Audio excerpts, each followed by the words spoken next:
नमः सिद्धेभ्यः। रम्यूणजिलं वीरम् अनन्तवर्णार्दंसनसहावं वोचाम्यहं सारं केवली सुध केवली प्रणिधम्।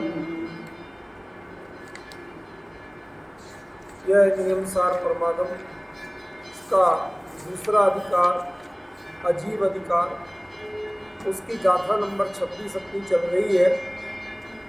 आज इसकी चर्चा पूरी करके फिर 27वीं गाथा भी शुरू करेंगे। पहले इसी को लेते हैं। अत्तादि अत्तमध्यम अत्यंतम लेव इंदिया केजम अविभागीजम दौवम तम परमाणु वियाणाहि। एक सुंदर प्रयोग बताऊं, आपको थोड़ा रोचक लगेगा। इसमें एक शब्द है अत्यंतम, है ना। अब देखो इसका अत्यंतम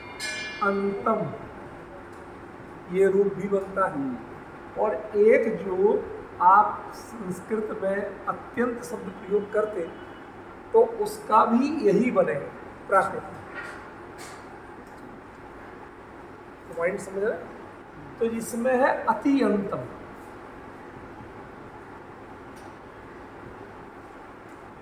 अति है अंत में जिसके, पराकाष्ठा। जब वो चीज अपने पीक पर पहुंचती है तो वाकई में हाईएस्ट होती है। चोटियां तो हर पहाड़ की होती, समझ गए। 50 सीढ़ी वाले की भी चोटी होती और 5000 सीढ़ी वाले की भी चोटी होती। लेकिन चोटी पर पहुंचकर जो ऊंचाई का और टेम्परेचर का एहसास बदलता है, उससे पता चलता है कि ये चोटी, वरना कहने को तो चोटी सारी समझ गए। तो ये इसका अर्थ है हाइट, पीक। लेकिन इसका अर्थ है स्वयं ही है अंत जिसका। आप कहां तक जाना है, कि अपने को छोड़ के कहीं जाने। कहां से शुरू हुए थे, यहीं से शुरू। जीवन कामी तक यहीं भी। आप सोचिए मुनिराज कैसे रहते होंगे, कोई आकर्षण ही नहीं। आप लोग सोचो, उसी गुफा में या उसी कोठड़ी में आचार्य कुंद के उन्नूरमणि में मैंने वो गुफा देखी। पहले तो मैं जब मैं गया था पहली बार तो मैंने नहीं बताया। मैंने कहा भैया यहाँ बैठ के लिखते, आप भी कहेंगे आप कौन से अंतर्यामी हो जो आपको ऐसे पता चला। दरअसल ये तो तय था कि वो वहाँ लिखते थे। अब जो आरसीसी का बना वो तो उनके समय में गारंटी से नहीं रहा।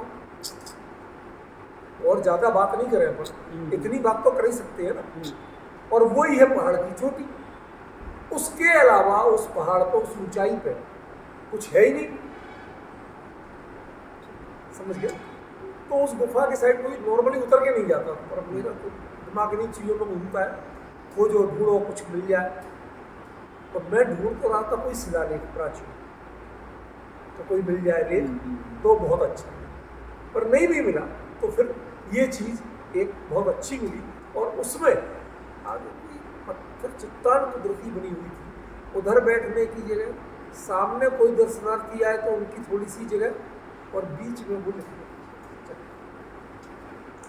तो एक समझ में भी आता है कि ये व्यक्ति क्यों चुने। इतने लिखने वाले जिन्होंने 84 पहाड़ लिखे हों, ऐसे आचार्य के लिए इतना प्राकृतिक साधन तो चाहिए, किस पर रख के लिखे।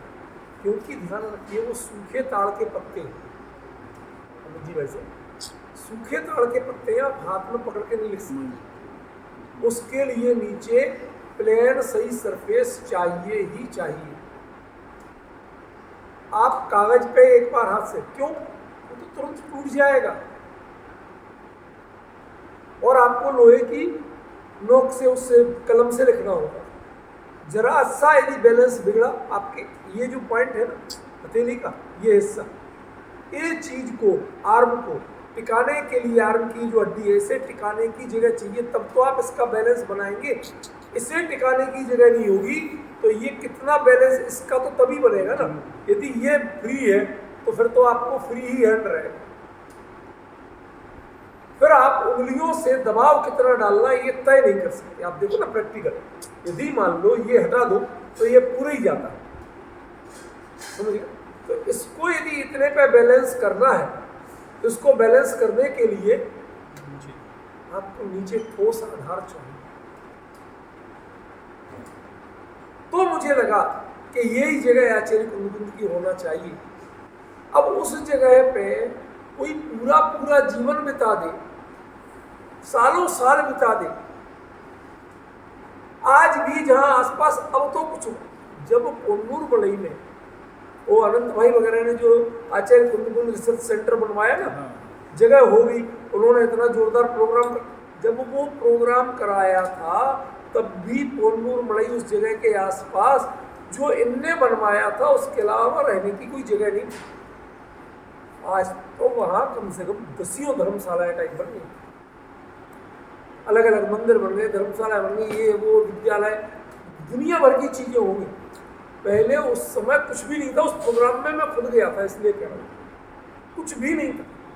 आसपास के 60 किलोमीटर के सारे होटल थे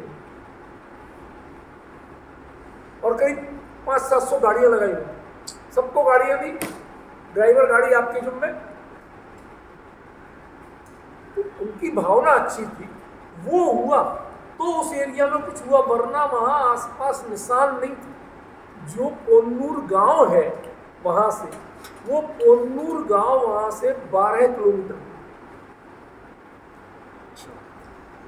जहां आचार्य कुंद में वो दर्शन का जो मंदिर वगैरह जो भी कहे, वो 12 किलोमीटर। पैदल के रास्ते थोड़ा बहुत शॉर्टकट कम पड़ जाता होगा, लेकिन आज बाई रोड जो है वो 12 किलोमीटर। वहाँ आज भी उस मंदिर के बाहर एक चबूतरे पे आचार्य कुंद की लिखने वाली प्रतिमा भी बनी है, बड़ी आदमकद जैसी प्रतिमाएं बैठी हुई, आप समझ रहे हैं। तो इतना अंतर है, सारे चिन्ह मिलते हैं लेकिन वो उस गांव में नहीं है, पूरा उस पर्वत पूरे जीवन। तो जब तक कोई किसी से अत्यंत का अर्थ जगत से अत्यंत विरक्ति नहीं हो और आत्मा अपना स्वरूप ही जिसके लिए अंत ना हो, इसके अलावा जाना कहां, समझ रहे, और कोई विकल्प ही नहीं, सारा जीवन यही, दूसरे का विचार नहीं है, वो अत्यंत। तो ये शब्द का थोड़ा सा व्याकरण का या भाषा की दृष्टि से थोड़ा फेर बताना था आपको, इसलिए बता, कभी कभी पता भी तो रहना चाहिए ना।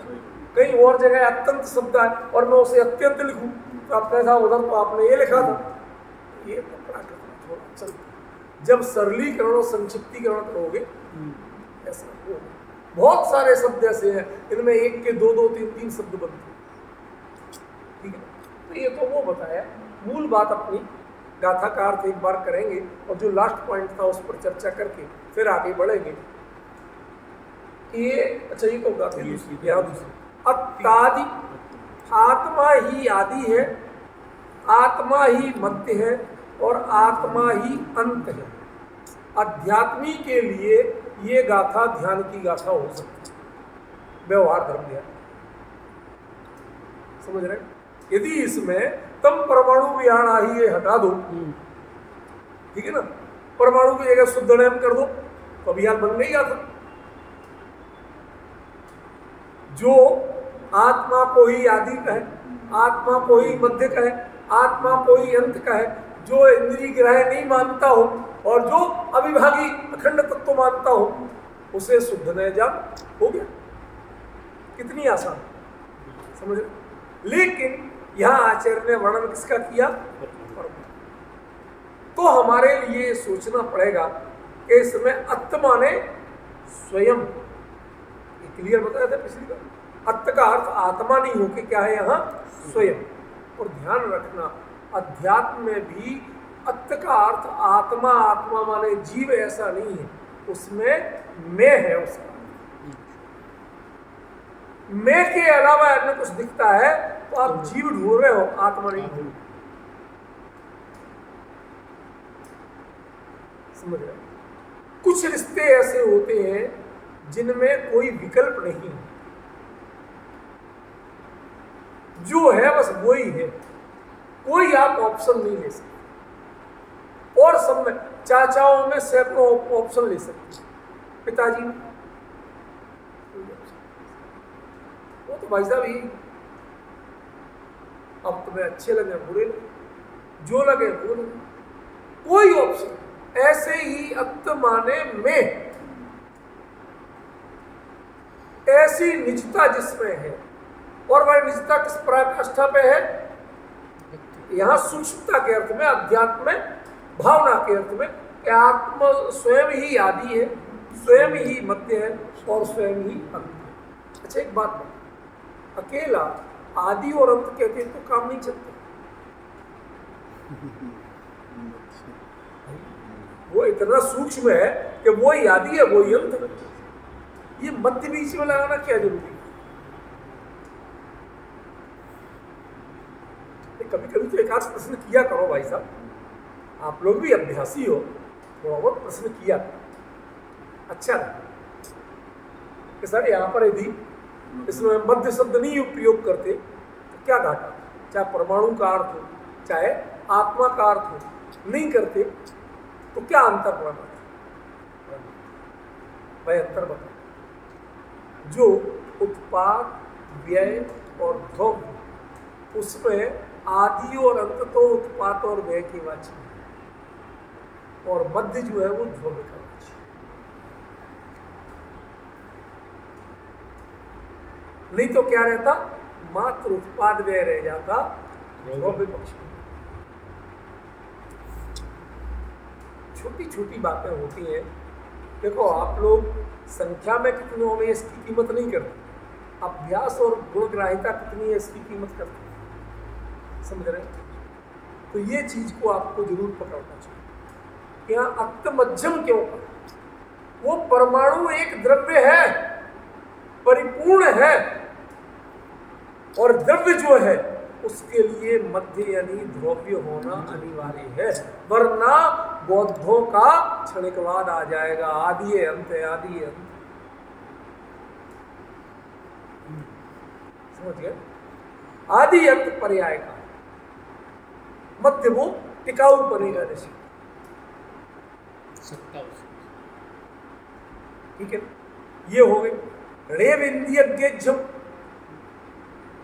ये जो शब्द कहा अपन इसकी चर्चा कर चुके हैं, फिर भी मैं जो बताना चाहता हूं, हमें हर चीज इंद्रिय ग्राह्यता की अपेक्षा, जबकि पुद्गल में आप मोर देन 80% इंद्रिय ग्राह्य नहीं कर पाते, सीधे सीधे कम से कम देखने के रूप में तो नहीं कर पाते।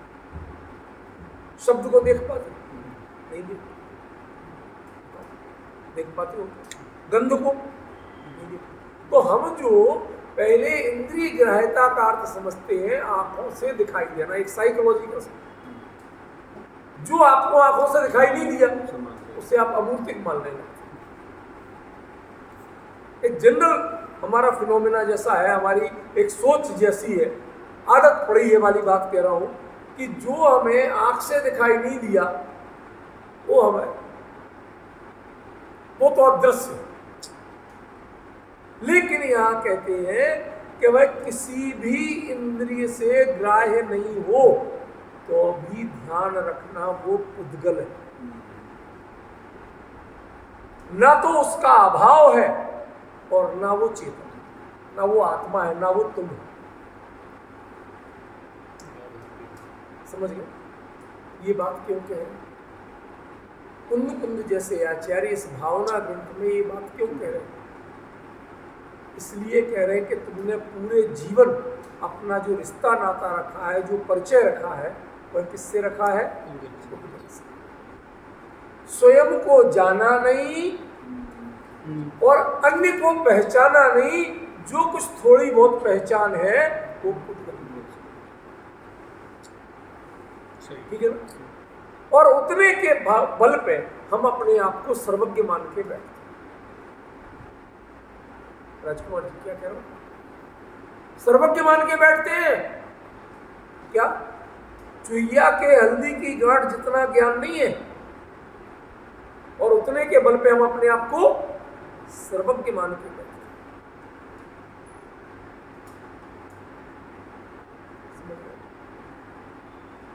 बहुत गंभीर बात, ध्यान रखना। 24 को सुर्ख पंचमी है ना, अभी से सूचना दे रहा हूं।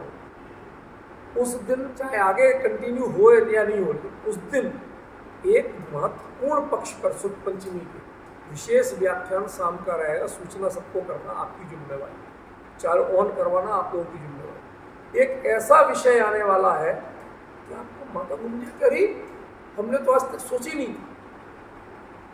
जो सुर्ख पंचमी जितना बोलते हैं, जितना आपने पढ़ा लिखा होगा, पूरा का पूरा 360 डिग्री घूमने वाला है। वो अभी आने शुरू, वो उसमें बताऊंगा। संकेत कर दिया। कहने का मतलब क्या है कि हम अपने आप को सर्वज्ञ मानने लगते। किसमें? थोड़ा जो इंद्रिय ग्राह्य चीजें हैं उनको थोड़ा बहुत जानकर उनको भी पूरा नहीं जानते। बताओ दुनिया में इंद्रिय ग्राह्य क्या क्या है? अंटार्कटिका है कि नहीं? अरे अंटार्कटिका भी दिखाई देती है, आपने देखी? मैं भले ही आपको व्यंग लगे, ये कह के मैं ये बताना चाहता हूं कि आपके क्षोभसम में, जनरल नॉलेज में, सोशल मीडिया से इधर उधर आपको जितनी चाहे जानकारी हो, लेकिन वो आपके इंद्रिय ग्राह्य बनी क्या? आंख से देख पाए क्या उसे? हाथ से छू पाए क्या उसे? वहां का शीत स्पर्श आपने फील किया? नहीं किया। उसके बावजूद उसके ज्ञाता आप बनते। लेकिन कितना बनते हो? कितना बनते हो संजय भाई? जो स्थूल स्कंद रूप दिखाई देता है, अति स्थूल और स्थूल, इससे आगे भी प्रॉपर नहीं जाते। कहीं आप घूमने जाते हो, जाती क्या? कितना देख के आते हो, कितना घूम के आते हो? अति स्थूल और स्थूल। भाई पानी वानी तक देख लोगे, पेड़ पौधे देख लोगे, ईंट पहाड़ देख लोगे, और क्या देखोगे? बताओ। दो तरह के स्कंद देख के आते हो और उतने के बल पे अपने आप को सर्वज्ञ जैसा मानते हो। अरे हमें सब लोग क्या कहें? अभी तो उद्गल में भी अधिकांश उद्गल ऐसा है जो परमाणु रूप है, और उसमें एक भी किसी भी इंद्रिय से गणधर देव को भी ज्ञात नहीं है। तो आप किसके बल पे कह रहे हो कि ये गाथा तो मैं केवली के बल पे कह रहा हूं, सुर्ख केवली के भी बल पे नहीं कह रहा। सुर्ख केवली भी इसमें दावा नहीं कर सकते। संजय भाई समझ में? सुर्ख केवली भी परमाणु पे दावा नहीं कर सकते कि हाँ आई नो इट,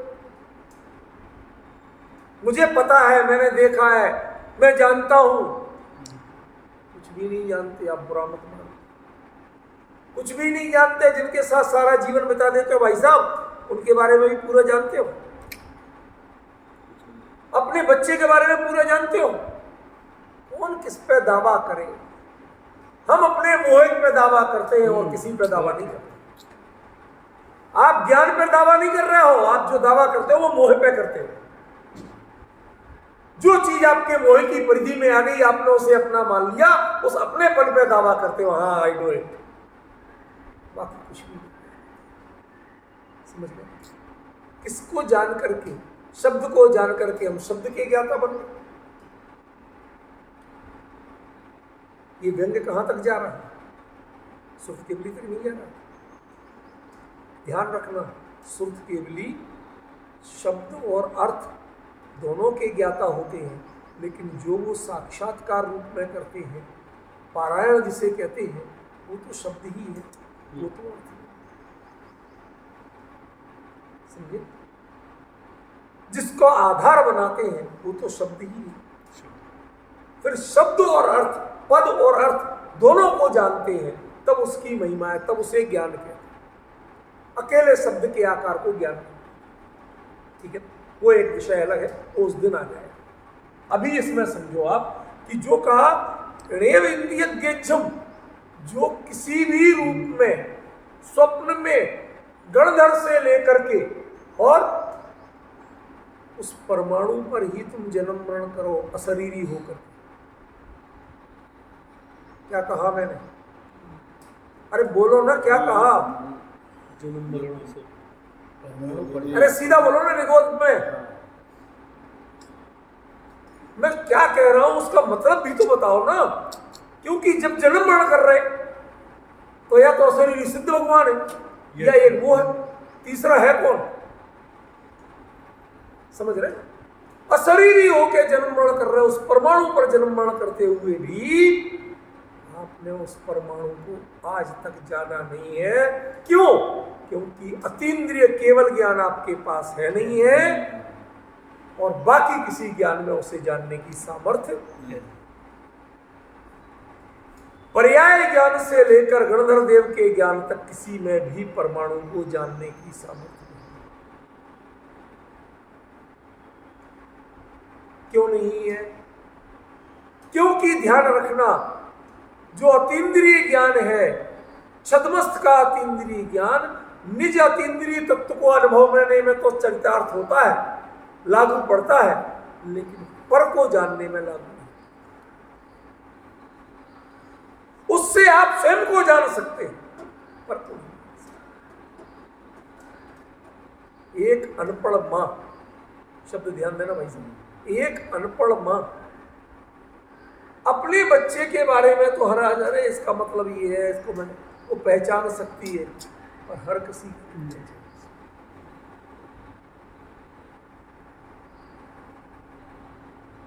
उस जीव की हालत, जिसके पास कितने ही क्षयोपशम हो, उसकी हालत अनपढ़ मां जैसी है।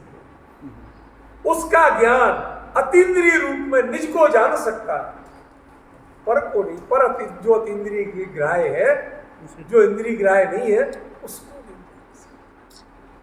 इसका मतलब निगोदिया जीव जो उस परमाणु पर जन्म मरण करके आया, उसको भी पता नहीं, और जो चार ज्ञान के धनी है और चारों ज्ञान की सर्वोत्कृष्ट पर्यायों के धनी है, जो ऐसे गणधर देव को भी जिसका पता नहीं है, ऐसे उस अविभागी, मतलब ये अर्थ नहीं है अकेला, उसके टुकड़े नहीं होते, ये अर्थ नहीं है, जिसको भिन्न भिन्न पक्षों से नहीं जाना जा सकता। ये तो इसका स्पर्श वाला पक्ष है, ये रस वाला पक्ष है, गंध वाला, आप उसे भिन्न भिन्न रूप में नहीं जा सकते।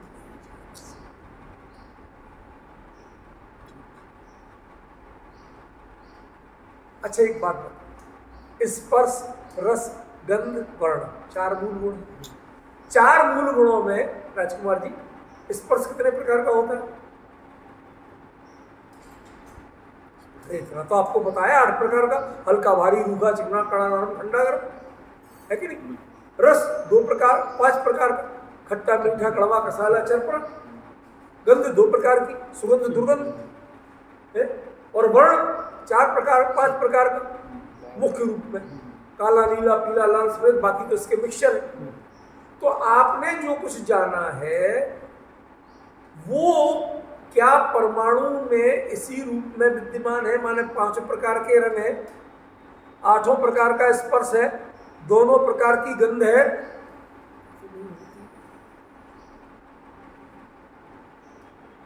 अगली गाथा में आने वाला ये देखो, ये रसगंध, रूप गंध, ये 4 चीज, 4 में से 3 चीज का एक एक ही पक्ष पता होता है, और स्पर्श के 2, वो उसका नाम स्वभाव गुण है, और इसके अलावा जो कुछ है वो विभाव गुण है। ये अभी आगे आने वाला भी समझाऊंगा। अभी यहां समझो अविभागी का मतलब क्या, जिसको आप भिन्न भिन्न करके जानना चाहें जान तो आप जान नहीं नहीं सकते। क्यों? क्योंकि भिन्न करके जानना है तो उसे दो प्रदेशों में करना पड़ेगा।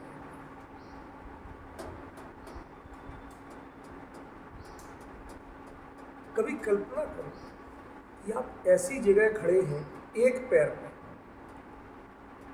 कि इधर रखा तो करंट बह रहा है, बिजली का नंगा तार, चारों ओर जहां कहीं भी रखा वहां कुछ ना कुछ गड़बड़। अब आप कहो भाई साहब मैं तो बहुत थक गया, अब नहीं सहा जाता, कहाँ रखने को कहते हैं? चारों ओर मौत बिछी। कई बार ऐसा कुछ ऐसे सीन देखे होंगे ख्याल में। तो यही स्थिति यहाँ है कि दूसरा प्रदेश तो चाहिए, विभाग तो तब करोगे कि दूसरा प्रदेश हो।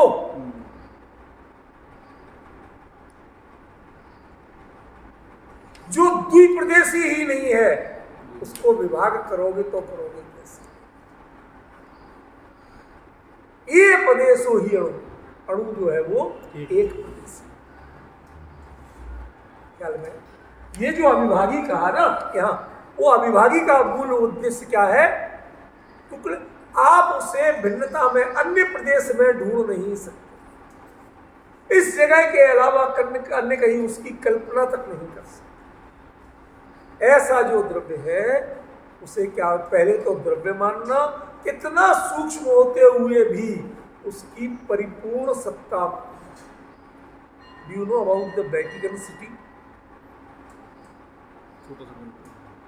जानते हो वेटिकन सिटी क्या है? ये तो जानते हैं, आप जानते हो?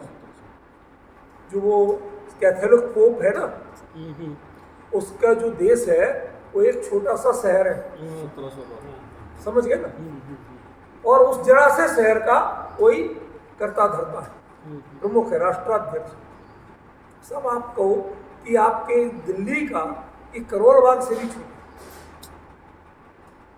इतनी सी जगह का मालिक, और हमारे देश में राष्ट्राध्यक्ष का सम्मान, जो अमेरिका के राष्ट्रपति उतनी सम्मान। राष्ट्र तो राष्ट्र है, जगह कितनी है महत्वपूर्ण नहीं है, वह राष्ट्र का राष्ट्रपति है और राष्ट्राध्यक्ष का सम्मान तो उसको देना पड़ेगा, प्रोटोकॉल का पालन। ये दब्बम क्यों कहा? क्या आपके बिगुल बजना चाहिए? वो द्रव्य है, ये द्रव्य कह के उसकी घोषणा की गई है। नंबर में आता हे दुंदुभिर ध्वनिते यशिषा प्रभादी, ये नवमंडल में दुंदुभी नाद हो रहा है कि वह जो अणु भी है ना, जो अविभागी है, किसी इंद्री से दिखाई नहीं दे, पता नहीं चलता, इतना सूक्ष्म जो अणु है वो भी द्रव्य है, परिपूर्ण सत्ता है, उसके बारे में आशंका मत करो।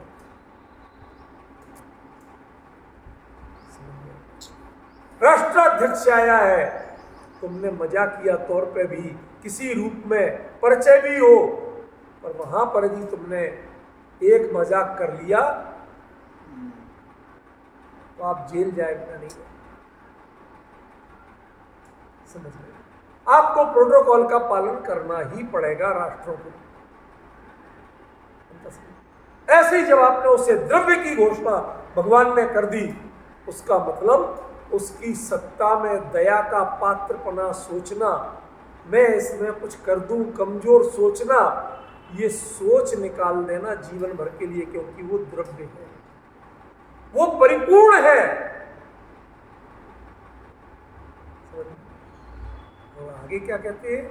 तम परमाणु वियाणा ही, उसको अणु नहीं कहा, परमाणु। तो क्या अणु में भी अलग अलग भेद होते हैं? कोई अणु हो कोई परमाणु? जिन शासन में ऐसा कुछ नहीं, जिन शासन में अणु और परमाणु दो भेद नहीं है। हमारे यहां मूल भेद दो ही, अणवा स्कंधाश्च। फिर यहां अलग से परमाणु शब्द क्यों प्रयोग किया? या अणु का कोई सूक्ष्म टुकड़ा परमाणु, ऐसा परमाणु, अणु ही सबसे सूक्ष्म होता है ख्याल में। फिर इसे परम क्यों कहा? परम माने परिपूर्ण सत्ता का वाची, जिसके कार्य क्षेत्र में कोई दूसरा दखल दे नहीं सकता, जो अपना कार्य करने के लिए परिपूर्ण समर्थ है। समझ रहे हो? उसका नाम, इसलिए उसको अणु को परम। देखो भाई साहब, ध्यान देना मैं क्या कह रहा हूं। एक आत्मा के साथ परम शब्द है, एक अणु के साथ परम शब्द है। सर्वोत्कृष्ट है, चरम है, द बेस्ट है, उसके बारे में कोई आप क्रॉस क्वेश्चन नहीं कर सकते, प्रश्न चिन्ह नहीं लगा सकते।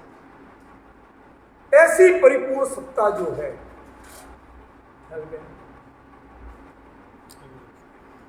परम सम्माननीय सत्ता है, उसके बारे में आप ऐरे गहरे पढ़े से नहीं बोल सकते। मुझे कुछ याद है ऐसी घटना, आपको भाई साहब शायद याद हो कि वो मुशर्रफ था, तो वो जब राष्ट्रपति के रूप में भारत आया, तो उस समय वो दरियागंज की कौन सी गली में कहीं रहता था, तो वहां का उसका पड़ोसी था बचपन में, यहाँ साथ खेले थे। शब्द समझ में आ रहा? अब आप सोचो, बचपन में जिसके साथ खेले हो, हमारा उसका परिचय तो उतना ही है कि उसके अलावा भी भाई हम तो इसी रूप में जानते, तो किसी ने कह दिया और मुझसे क्या हाल चाल है तेरे। अब क्या होगा भाई साहब? आके पुलिसिया पकड़ के घसीट के एक सालेगा। अब वो लाख सफाई दे, कहते भाई ऐसा है, अभी वो एक देश के राष्ट्रपति के रूप में आया है, ये जितनी भी यदि तुझे मिलना भी है मिलवा सकता, लेकिन तू उसकी महामहिम की गरिमा को खंडित नहीं करे। परम तत्व है वो, उसकी परमता को खंडित नहीं करे। आपका ज्ञान यदि किसी अणु को भी कृपा का पात्र मानता है, तुच्छ मानता है, छोटा मानता है, कमजोर मानता है, इसका मतलब क्या है? इसका सीधा सीधा मतलब है कि आपने अणु को ना द्रव्य माना, ना उसकी परम सत्ता को स्वीकार। वो परम सत्ता है, परिपूर्ण सत्ता है, उसके लिए अपाहिज मत मानो, दया का पात्र मत मानो। इसलिए जिन शास्त्र में अणु को परमाणु कहा, ये अणु के कई भेद होते हैं और उनमें एक परमाणु है, ऐसा नहीं। वैशेषिक में ऐसा है, जो वैशेषिक दर्शन है ना होता है, उसमें ऐसा है, लेकिन जैन दर्शन में ऐसा ऐसा तुम आचार्य कहते हैं कि भगवान का आदेश मान के ऐसा मानो, तुम्हें पता तो कुछ है फिर भी मानो। क्यों?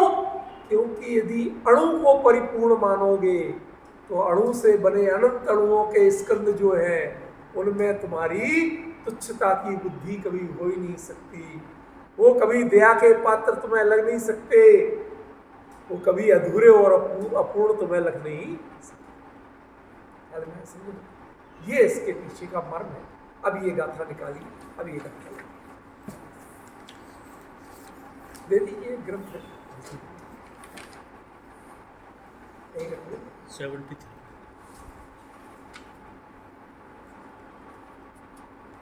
ये रस रूप गंधम निकाल लीजिए 73। एक मिनट निकाल लीजिए, कोई बुराई नहीं, क्या करता है? ये जो साइंटिस्ट कहते हैं परमाणु फलाना डिब्बाना, अभी बताएंगे, आ रहा अभी वही मैटर आ रहा। सुनो तो सही। ये रस रूप गंधम दोफासम तम हवे सहाव गुणम विहाव गुणम निधि भणिदम जड़ समय सव पैडतम।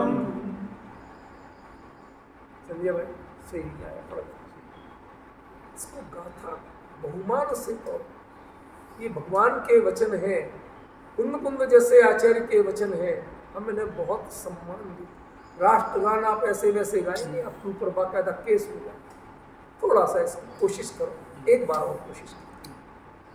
ये रस रूप गंधम दोफासम तम हवे सहाव गुणम विहाव गुणम निधि भणिदम जिण समय संवपैडतम। बहुत काफी कुछ सुधार है। अर्थ करते ये रस रूप गंधम, एक रस, एक रूप और एक गंध वाला। कौन सा एक? कि इसका कोई नियम नहीं। रस के जितने प्रकार होते हैं उनमें से कोई एक, रूप के जितने प्रकार होते हैं उनमें से कोई एक, और गंध के जितने प्रकार होते हैं उनमें से कोई। माने तीन गुणों का एक ही विकल्प जिसमें पाया जाए। क्यों पाया जाए? दूसरा क्यों नहीं? जब सभी पुद्गल स्पर्श रस गंध वर्णवंता पुद्गला आपने पढ़ा है और अणु भी पुद्गल है, तो उसमें ये सारे क्यों नहीं पाए जाएंगे भाई साहब? प्रश्न तो करना चाहिए। प्रश्न नहीं उठाओगे जब तक उत्तर समझ में।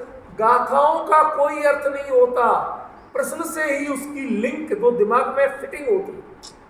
देखो एक चीज बताओ, अमित जी बहुत अच्छे इंजीनियर हैं।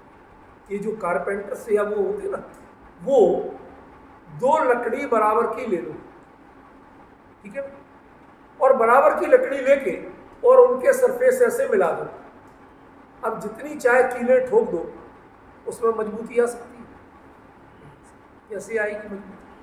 कि उसके अंदर इसको छील के नोक बनाओ और उसके अंदर फांसा बनाओ, उसमें अंतः प्रविष्ट होना चाहिए। समझ गए? वो इसका पार्ट बन गया, ये उसका पार्ट बन। फिर उसको आपने फेविकोल लगा के और फिर ठोक पीट के की, फिर जो पक्का किया अब नहीं।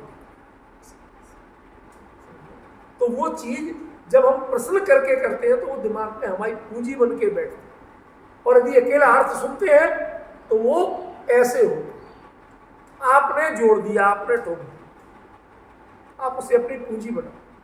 इसलिए मैंने प्रश्न किया कि जब उद्गल में 2 प्रकार की गंध, 5 प्रकार का रस, 5 प्रकार का वर्ण और 8 प्रकार का स्पर्श होते ही है, तो उसमें 3 गुणों के खाली एक पक्ष ही क्यों होगा? ठीक है, और 2 फासम, लेकिन स्पर्श 2 होंगे। समझिए, ये क्यों स्पर्श नाम के गुण के लिए अलग से छूट क्यों? उसको स्वभाव गुण वाला उद्गल कहते हैं, ठीक है। और जो विभाव गुणों में नहीं बढ़ी, तब अभी अर्थ स्पष्ट होगा, अभी तो शब्दार्थ कर रहे हैं।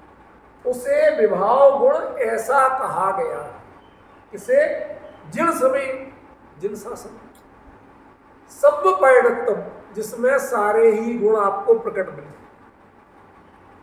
सब गुणों के सभी पक्ष प्रकट मिल जाए। एक आम खरीदते हो आप भाई साहब, वो नीचे नीचे तो हरा भी छिलके पे, ऊपर से पकड़ना शुरू कर दो डंडल, बीच में थोड़ा पीला भी, टिप पे थोड़ा थोड़ा से लालिमा भी। तिरंगा झंडा हो गया कि नहीं? भले हमारे देश वाला नहीं हुआ, लेकिन हुआ तो तिरंगा हो गया। तो उसमें तो तीनों वर्ण प्रकट है, कम से कम 3 तो है ही कि नहीं है? और उसकी गुठली खोल के देख लो तो सफेद भी, डंठल देख लो तो काला भी, तब तो सारे ही मिल गया लगभग। सब प्रकट हमें दिखाई देते हैं, उसको विभाव गुण कहते हैं। क्योंकि स्वभाव गुण वाला पुद्गल और विभाव गुण वाला पुद्गल, ये क्या चक्कर है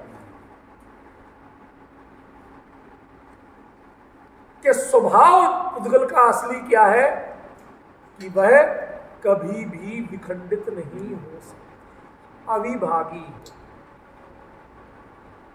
समझ गए? वो अविभागी है। जो आपको बहुरंगी दिख रहा है, इसमें यदि अविभागी कण को पकड़ लो तो कोई एक ही वर्ण दिखेगा, फिर आपको बाकी वर्ण नहीं।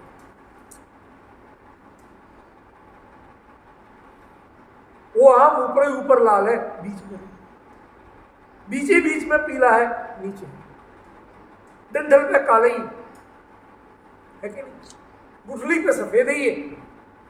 क्या कर लिया? ये जो आपको दिख रहा है यहां विभाव गुण वाला पुद्गल माने स्कंध, और स्वभाव गुण पुद्गल वाला माने परमाणु या अणु। डिफरेंस समझ रहे? उसमें दूसरा खोजने की कोशिश मत करना। क्यों? क्योंकि दूसरा पक्ष यदि मिलेगा तो वो दूसरे अणु में मिलेगा, वो विभाजित हो गया। एक में जहां काला वर्ण दिखाई दे रहा है वहां लाल कैसे दिखाई देगा? और काला और लाल यदि दोनों मिल जाएंगे तो वो तो कत्थई बन जाएंगे। मेरी बात समझ में आ रही कि नहीं आ रही? काला और लाल जहां मिलेंगे कौन सा रंग बनेगा? कत्थई रंग बनेगा। तो काला और लाल कैसे मिलेगा आपको? समझ रहे ना? इसलिए अच्छी तरह समझना कि जो परमाणु है उसमें दो वर्ण कभी नहीं हो सकते एक साथ, उसमें दो रस एक साथ कभी नहीं हो सकते। चीनी का मिठास और मिर्ची के बीज का तीखापन, दोनों चीजें एक अणु में एक टुकड़े में निकाल के बता।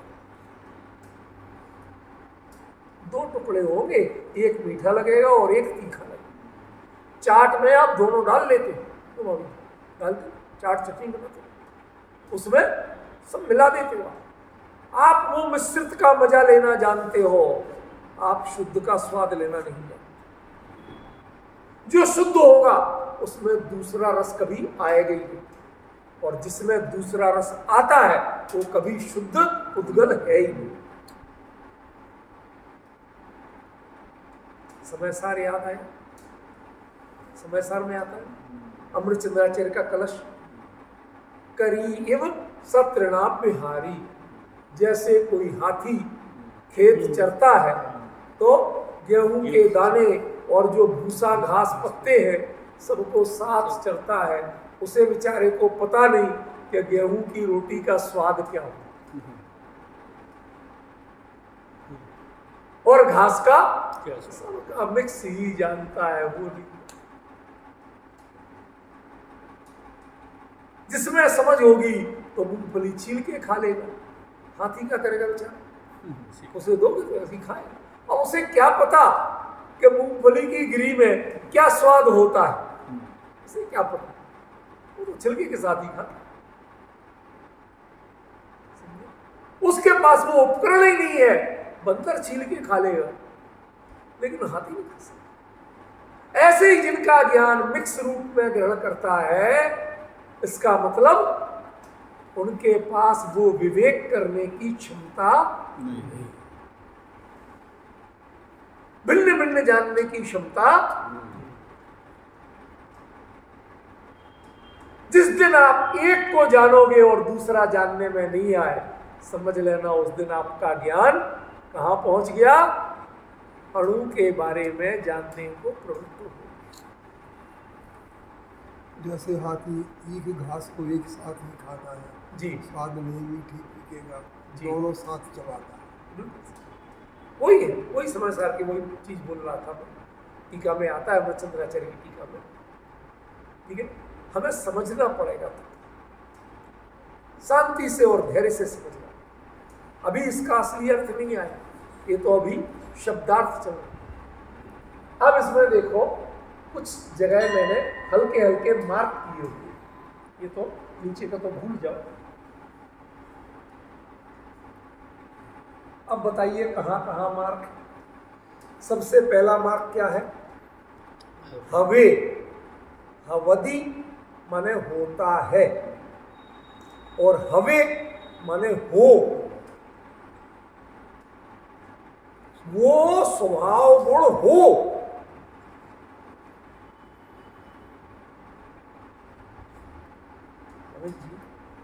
यदि आप जान गए तो आंसू आ जाए।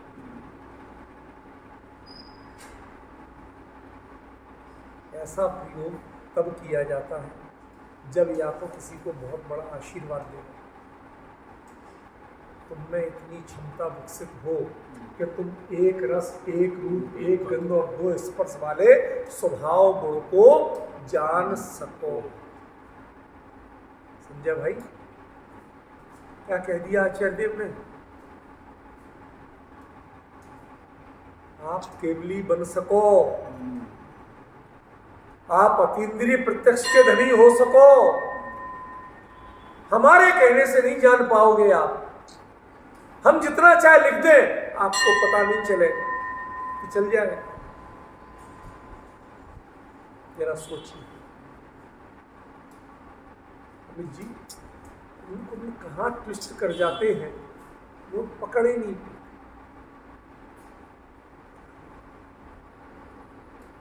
कितनी करुणा, कितनी करुणा। ये स्वभाव गुण हो क्या? वस्तु रूप में तो होता है, परमाणु में तो होता है। नहीं नहीं नहीं, मैं कुछ और कह रहा हूं। क्या कह रहे हो? सुनो सुनो, मैं कहता हूं हो क्या भाई साहब? ये तो होता ही है। परमाणु में एक स्पर्श, एक रस, एक रूप, एक गंध और दो स्पर्श, ये तो होता ही। अभी दो स्पर्श की कहानी मैं समझाऊंगा, अभी थोड़ी देर शॉर्ट कर रहा हूं। ये तो होता ही। इसमें तुम हो क्यों कह रहे? क्या तुम्हें शंका है? क्योंकि वस्तु में तो शंका नहीं है, तुम समझ सको इसमें शंका है, इसलिए कह रहे हैं कि तुम इसके समझने लायक बन सको। काश तुम इसे जान पाते। समझे भाई? क्या चेंज हुआ? जो वीतरागी संत कहलाते हैं, विरागी संत, उनके हृदय की करुणा की धारा दिखती है, कभी कभी दिखती है, ऐसे बहती। चाहते तटस्थ वर्णन करना होता तो हवदी में भी उतनी मात्रा है जितनी हवे में। आपको बताऊं, हवे, इसमें ये गुरु है, ये लघु है, दोनों मिला के 3 मात्रा। हवादी, ये तीनों लघु है, मिला के 3 मात्रा। कोई चेंज हुआ? कोई शब्द बदलना, मात्रा घटबड़ होना, कुछ नहीं। आसानी से हवदी लिख सकते हैं। समझिए भाई? पर लिखा क्या? वे। अब यहां देखो, यहां से पहचानना शुरू करो, कुंद क्या है। जो हम जिनको बड़ा विरागी संत कहते हैं, जगत से मोह नहीं, ममता नहीं, कोई लेना देना नहीं, उनके हृदय में भी आपके प्रति कितनी करुणा बसती है कि आप इसको जानने लायक हो सके। अरे तुम हो, तुम पहचानो, स्वभाव गुण को पहचानो, जानो उसे, जानने वाले बनो। ये कह रहे हैं। ये जस्ट इंफॉर्मेशन नहीं है कि स्वभाव गुण वाले पुद्गल में ये होता है कहना होता तो हम दिए। ये इंफॉर्मेटिव गाथा नहीं है, ये वो सेंटेंस नहीं है कि जो आपको जानकारियां दे रहा है। उनकी जानकारी में भी उनकी अनंत करुणा बसती है। राजकुमार जी, बात पकड़ने आ रही? देखो, हमसे जल्दीबाजी की तो आशा करिए, मैं बहुत ढीला आदमी हूं। जिसका लेना उसका आनंद लो। कितने दिन में कौन सी गाथा पूरी होगी, इसका मोह मैं नहीं कर सकता। इस मोह में कभी बैठते ही नहीं तब तो चर्चा करने। जिससे जो लोग ज्यादा घड़ी दिखाते हैं ना, भाई साहब 10 मिनट, भाई साहब मेरा मत रखो, तो मना कर दो, मत रखो मेरा। क्यों? क्योंकि मैं कोई बात शुरू करूंगा तो उसके साथ न्याय करूंगा, तो तुम्हारी घड़ी के साथ न्याय करूं कि जिन वचन के साथ न्याय करूं? दो में से किसी एक के साथ करता हूं, मैं वो नहीं देखता। पूरा हो अधूरा हो, एक शब्द हो, मुझे उससे परवाह नहीं। लेकिन हमें पहचानना पड़े वो स्वभाव गुण हो। वस्तु में स्वभाव गुण वाला परमाणु है, ये सत्य है, लेकिन आचार्य कहते हैं कि मेरे कहने से तुमने सुन के शब्द रूप मान भी लिया, तो क्या पता चला कि वह परमाणु कैसा होता है, वह स्वभाव गुण कैसा होता है, कैसे पता करोगे? है कोई मंत्र तंत्र? ऐसी क्षमता हम में प्रकट हो कि हे भगवान, हम भी एक रस, एक रूप, एक गंध और दो स्पर्श वाले स्वभाव गुण को जान सके। उद्गल का वह पक्ष जो स्वभाव रूप में है, जिसमें विभावपना, पर का संपर्क जिसमें कभी नहीं आया। अब दूसरी गहरी बात कह के समाप्त करूंगा। विभाव क्या हुआ? वह पर के संपर्क में बदनाम हुआ ये विभाव। वह स्कंद कहलाया, थे सब परमाणु। भाई पिंड भी हुआ तो थे सब क्या? परमाणु। जो आपने स्निग्ध रूक्षत्वाद बंधा करके और जो परिचय दे दिया स्कंद रूप में, समझ गए? जिन शासन कहता है वो तो विभाव है, वो स्वभाव है ही नहीं। स्वभाव में कभी बंद होता नहीं, और जिसमें बंद हो वो कभी स्वभाव हो सकता, वो विभाव है। ये नाम भी क्यों दिए? ये पुद्गल का वर्णन चल रहा है भाई साहब, आत्मा का वर्णन नहीं चल रहा है कि जिसमें आप स्वाभाविक शक्ति, वैभाविक शक्ति की बातें करें। समझ रहे? अभी ये चीज सोचना। अभी जी मेरे प्रश्न आपको अटपटे तो बहुत लगते होंगे, सोचना। जो आपने 47 शक्तियां आत्मा की बताई, तो द्रव्य तो सभी है, सभी में होना चाहिए कुछ ना कुछ ऐसी। भाई वही नाम हो जरूरी नहीं है, कुछ ना कुछ किसी की पहचान ही है, किसी का वर्णन करना पड़ा। जितना तुमने आत्मा के भी 47 शक्ति, जितने भेदों का वर्णन किया ना, जितना भेद रूप है, जितना विस्तार है, वो सब वैभाविकता है, वो स्वाभाविकता है।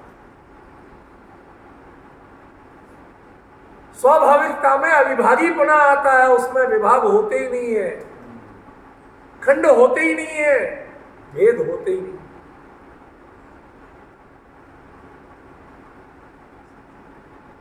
युद्ध के मैदान से बेटा सुरक्षित आ गया किसी तरह, कहां कहां गोली खाई, कितने कितने सर्जरी हुई, एकाध तो उंगली ही उड़ गई। मां छाती से जिसे लगा रही है, जो तृप्ति का अनुभव कर रही है, वो बेटे में कर रही है कि कटी उंगली में कर रही है?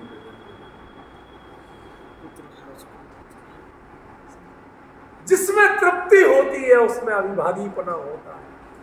जब खंड उंगली देखेगी तो रोना आएगा, और बेटे को छाती से लगाएगी तो तृप्ति। ये स्वभाव और विभाव कहने के पीछे जो रहस्य है, वो रहस्य आपको बताने की कोशिश कर। अरे पुद्गल में काय का स्वभाव, काय का विभाव, फिर भी आचार्य ने बताया कि जब आप पर से जुड़ते हो, अपने सजाती से भी जुड़ने का विचार करते हो, तो ये तुम्हारा स्वाभाविक कार्य नहीं है, ये वैभाविक कार्य है। अपने से बाहर जाने नहीं, तब वो स्वाभाविक। इसका विस्तार क्या है तो मैं अगले रविवार को आपके बीच में चर्चा में बताऊंगा। आज जरा संजय भाई के साथ कहीं जाना है, लेकिन आज जो 2-3 मुद्दे बताए, हवे की चर्चा भी विस्तार से करूंगा, स्वभाव विभाव की भी करूंगा, और ये सब एक क्यों और ये स्पर्श 2 क्यों, इन सबकी विस्तार से चर्चा होनी है। उसके लिए थोड़ा सा प्रतीक्षा करें। आज